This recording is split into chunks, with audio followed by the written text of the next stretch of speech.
Nanay niyo? Ngayon po. Sino kausap? Yung Reggie ho. Mukhang may meeting ata sila bukas. Hanip ang pandinig mo, ha? Tumatagos.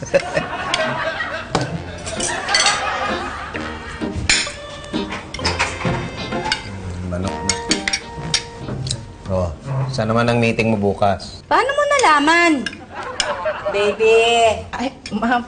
Narinig ko lang naman po.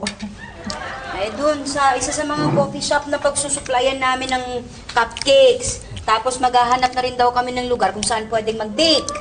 Sumama ka para makita mo. At saka para magkakilala na rin kayo ni Reggie. Hindi na. Siguro kung sa gabi yan, pwede. Paano makakahanap ng lugar kung gabi? Kailangan ba bukas, ha? Ba't pa parang nagmamadali kayo? Eh, kasi nga raw, baka maunahan kami ng iba. Pero alam mo, tingin ko, parang hindi naman. Kasi malakas ang appeal nitong si Reggie eh. Palibhasa, magaling magsalita, gwapo. Grabe ka naman, ano? Grabe ka makadiin, gwapo.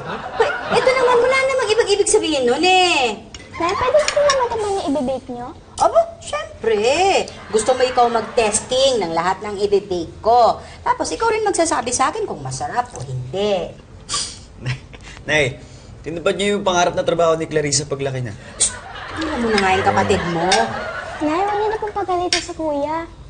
Bakit? Tama po siya eh. Yun talaga po yung pangarap ko paglaki. Paglaki, bakit hindi ka pa ba malaking yan? Nay, oo, si tatay! Sige, sumbong ka sa mas malaki sa'yo. Alam mo, hindi ko pa rin maintindihan eh. Ang alin? Hindi ko maintindihan kung gwapo nga o matanda.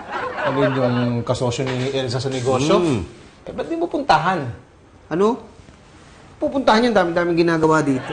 Ano may sasaglit ka lang naman eh. Hindi na. Baka isipin mo, wala akong tiwala sa kanya. Ay, kay Elsa may tiwala ka pero yung kasama niya, yung kasosyo niya sa negosyo, hindi mo pa naman nakikita yun eh. Mali mo, gwapo nga. Ush. Pero alam mo, yun ang pinagtataka ko. Kasi sabi ni Robert at saka ni Maria, hindi naman daw gwapo eh. Tsaka ano raw, matanda na. Maniwala ka naman sa mga yon. Maniwala ka kay Elsa dahil yun, marunong kumilatis ng gwapo. Pero parang hindi rin. Malis ka na nga, may tatawagan pa ako. Ayun, solve na. Tawagan mo na si Elsa. O tapos? Eh di FaceTime mo, malay mo, kasama ni Elsa yung kanegosyo niya. Di makikita mo kung gwapo. Kundi, parang naman ako investigador noon. Ayoko, nakakahiya sa asawa ko. Hindi naman makakalata yun.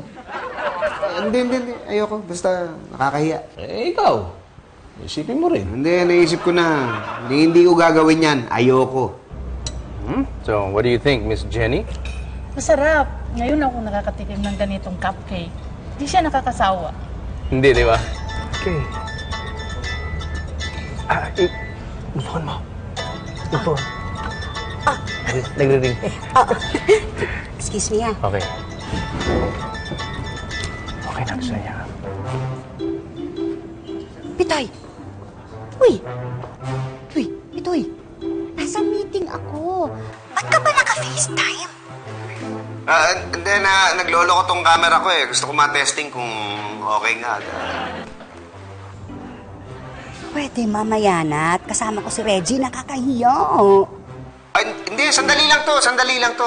Mukhang mahina ang signal mo dyan pwede bang gumalaw-galaw ka ng konti? Lalabas na lang ako. Hindi, wag. Malakas ang signal doon, okay doon. Paano ko malalaman? Diyan ka na lang, konti lang. Gumalaw-galaw ka lang. Yan. Hindi ko bumalik ka na lang, dati na lang. Yan. Yeah! Ay, malinaw na. Ay, okay, sige. Bumalik ka na sa meeting mo.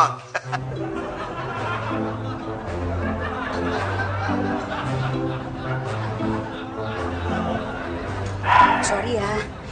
Okay lang. Kamusta? Umorder na for next week. Kita mo? Oo. Naku, wala pa tayong bake shop ah. Naku, huwag kang magalala. Pupuntahan na natin ngayon yung pagtatayuan natin ng bake shop. Okay?